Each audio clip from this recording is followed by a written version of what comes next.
Hello students, good morning. आज political science में हम लोग जो नया टॉपिक जो आज पढ़ेंगे वो है cold war led to arms race and arms control. Students, हम 12th क्लास का जो फर्स्ट चैप्टर जो है कोल्ड वार उसको पढ़ रहे हैं। तो इसमें आज हम पढ़ेंगे कि कोल्ड वार एरा जो था, कोल्ड वार का जो टाइम जो था, उसमें आर्म्स रेस हुई, कंट्रीज के बीच में आर्म्स बनाने की दौड़ शुरू हुई और आर्म्स को कंट्रोल भी किया गया। कंट्रीज द्वारा कोशिश की गई कि जो ये आर्म्स रेस जो है, जो कंट्रीज को, पूरे वर्ल्ड को थर्ड वर्ल्ड वार की तरफ लेके जा रही है, इसको कैसे रोका जाए, कैसे इसको कंट्रोल किया जाए और आर्म्स को कंट्रोल करने के बाद ही ऐसा हो सकता है। तो ये आज हम लोग पढ़ेंगे। फर्स्ट ऑफ ऑल हमें ये पढ़ना पड़ेगा एक बार फिर से कोल्ड वार क्या है। तो स्टूडेंट्स, कोल्ड वार क्या है कि सेकेंड वर्ल्ड वार के बाद दो सुपर पावर इमर्ज हुई थी, यूएसए और यूएसएसआर। दोनों इन पावर ब्लॉक्स ने कोशिश की कि अपनी आइडियोलॉजी को पूरे वर्ल्ड में फैलाया जाए, पूरे वर्ल्ड को अपने आइडियोलॉजी के इन्फ्लुएंस में लाया जाए और पूरे वर्ल्ड में अपनी आइडियोलॉजी को ज्यादा सुपीरियर बनाया जाए।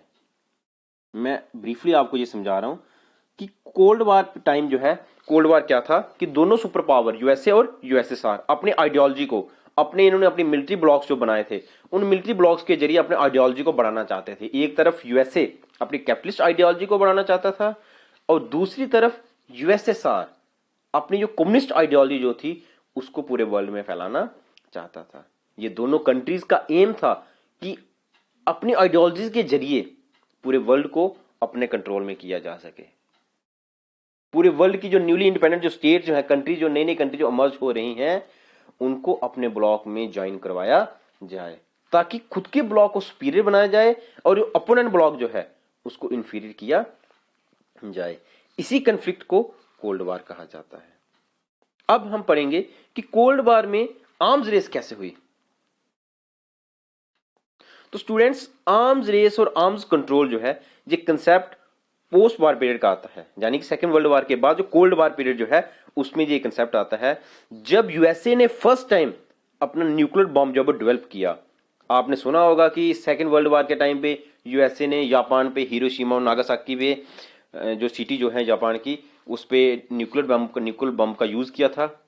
तो ये न्यूक्लियर बम जो फर्स्ट 16 जुलाई 1945 को जब यूएसए ने फर्स्ट अपने न्यूक्लियर वेपन बनाए, न्यूक्लियर टेस्ट किया, इसी के साथ जो है वेपन्स को, इन न्यूक्लियर वेपन्स को बनाने की जो रेस जो है वो स्टार्ट हो गई कंट्रीज के बीच में। और इसी पीरियड को आर्म्स रेस कहा जाता है। जब एक कंट्री, जब यूएसए ने न्यूक्लियर वेपन्स बनाए, उसको देखे बाकी कंट्रीज ने भी बनाना शुरू कर दिए, इसी को आर्म्स रेस कहते हैं। जैसे कि 1945 को जब यूएसए ने फर्स्ट न्यूक्लियर वेपन्स बनाया तो यूएसएसआर ने भी अपना फर्स्ट न्यूक्लियर टेस्ट जो है वो डेवलप किया 29 अगस्त 1949 को। और यूएसएसआर जो है वो सेकंड कंट्री बन गई जिसने न्यूक्लियर वेपन्स कंट्री, या जिसने न्यूक्लियर वेपन्स बनाया हो। जब दोनों अपोनेंट ब्लॉक ने जब बनाया तो ब्रिटेन कहां पीछे रहता था। ब्रिटेन ने 3 अक्टूबर 1952 को अपना फर्स्ट न्यूक्लियर टेस्ट किया और ब्रिटेन थर्ड कंट्री बन गई वर्ल्ड की। वहीं पे फ्रांस ने 13 फरवरी 1960 को न्यूक्लियर टेस्ट करके वो भी एक न्यूक्लियर पावर्स बन गई। चाइना 16 अक्टूबर 1964 को फिफ्थ कंट्री बनी वर्ल्ड की जिसके पास न्यूक्लियर वेपन्स हो गए। अब इनको देखते हुए इंडिया जो है वो 6th नेशन बना जिसने न्यूक्लियर डिवाइस कंडक्ट किया मई 1974 को। तो इंडिया का फर्स्ट जो न्यूक्लियर टेस्ट जो इंडिया ने किया था वो किया था 1974 को। हालांकि इंडिया ने ये जो न्यूक्लियर टेस्ट जो किया वो एक न्यूक्लियर वेपन्स बनाने के एम के लिए नहीं किया। इंडिया का कहना था कि इसने एक पीसफुल पर्पस के लिए इस न्यूक्लियर टेस्ट को किया। तो स्टूडेंट्स, जब इन कंट्रीज ने न्यूक्लियर वेपन्स बनाना शुरू कर दिए तो वर्ल्ड की मैक्सिमम कंट्रीज के बीच में एक दौड़ शुरू हो गई, एक रेस शुरू हो गई, एक ट्रेंड शुरू हो गया न्यूक्लियर वेपन्स का, और इसी को कहा जाता है आर्म्स रेस। अब इससे क्या हो गया, खतरा हो गया कि कभी भी वार हो सकती है, चाहे वो मिसअंडरस्टैंडिंग की वजह से हो, चाहे इंटेंशनली, किसी ना किसी वजह से थर्ड वर्ल्ड वार हो सकती है। इसलिए इन कंट्रीज ने डिसाइड किया कि अब इन वेपन्स को कंट्रोल किया जाए ताकि थर्ड वर्ल्ड वार के चांसेस ना हो। तो स्टूडेंट्स, जो हमने ये अभी जो टॉपिक पढ़ा, जो कंसेप्ट पढ़ा आर्म्स रेस, कि कैसे इन कंट्रीज ने जब वेपन्स बनाए तो इससे आर्म्स रेस शुरू हो गई। लेकिन जब आर्म्स रेस ज्यादा चलने लगी, जब वेपन्स ज्यादा बनने लगे, तो एक वर्ल्ड के लिए खतरा हो गया, पीस के लिए खतरा हो गया, लॉ एंड ऑर्डर के लिए खतरा हो गया। अब कंट्रीज को सोचना पड़ा कि कैसे हम आर्म्स रेस को कंट्रोल किया जाए।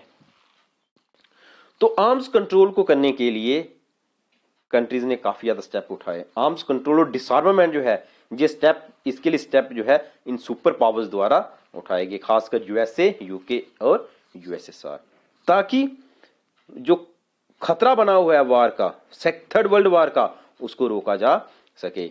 इसके लिए फर्स्ट टाइम जो 1963 में जो स्टेप उठाए गए डिसआर्मामेंट के लिए, partial nuclear test ban treaty, जिसको पीटीबीटी भी कहा जाता है, 1963 को उसको साइन किया गया foreign minister of USA, UK और यूएसएसआर द्वारा।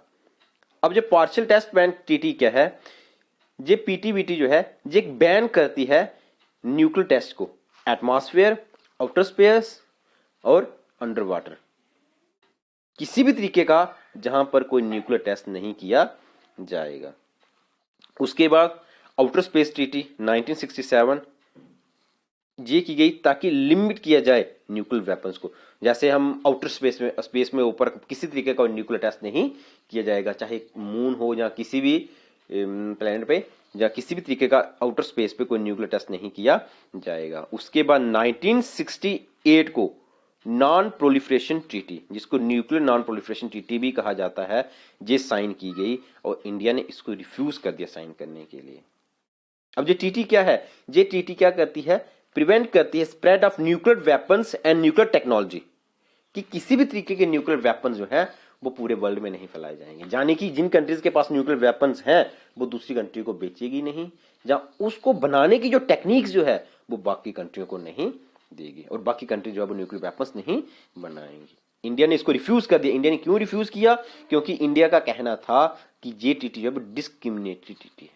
क्यों डिस्क्रिमिनेशन है इसमें, क्योंकि इंडिया का कहना था कि जिन कंट्रीज के पास ऑलरेडी न्यूक्लियर वेपन्स हैं वो तो बना सकते हैं, लेकिन जिनके पास न्यूक्लियर वेपन्स नहीं है उनको ना ही ये टेक्निक दी जाएगी और ना ही उनको ये वेपन्स दिए जाएंगे। ऐसा कैसे पॉसिबल है, इसलिए इंडिया ने इस ट्रीटी को साइन करने से ही मना कर दिया। उसके बाद और बड़ी सारी ट्रीटीज हुई, जैसे strategic arms limitation talk, salt 1 भी कहा जाता है, इसको सॉल्ट 2 भी कहा जाता है। सॉल्ट 1 जो है वो 1972 को ये साइन किया गया, एक बातचीत की गई, और सॉल्ट 2 जो है वो 1979 को। और इसका मेन जो एम जो था वो क्या था कि आर्म्स रेस जो है, स्ट्रेटेजिक ब्लास्टिक मिसाइल्स जो है उनको रोका। ये ऐसी मिसाइल्स की बात कर रहे हैं यहाँ पे जो इंटरकॉन्टिनेंटल मिसाइल्स, जो लॉन्ग रेंज मिसाइल जो है उनको ऊपर बैन किया जाए। उसके बाद 3 जुलाई 1974 को थ्रेशोल्ड टेस्ट बैन ट्रीटी जो है वो साइन की गई, और ये ट्रीटी जो है वो यूएसए और यूएसएसआर द्वारा साइन की गई। इस ट्रीटी में क्या था कि रोक लगाती है 150 किलो टन जो है टीएनटी, जो केमिकल जो है, इससे ज्यादा टेस्ट करने के लिए।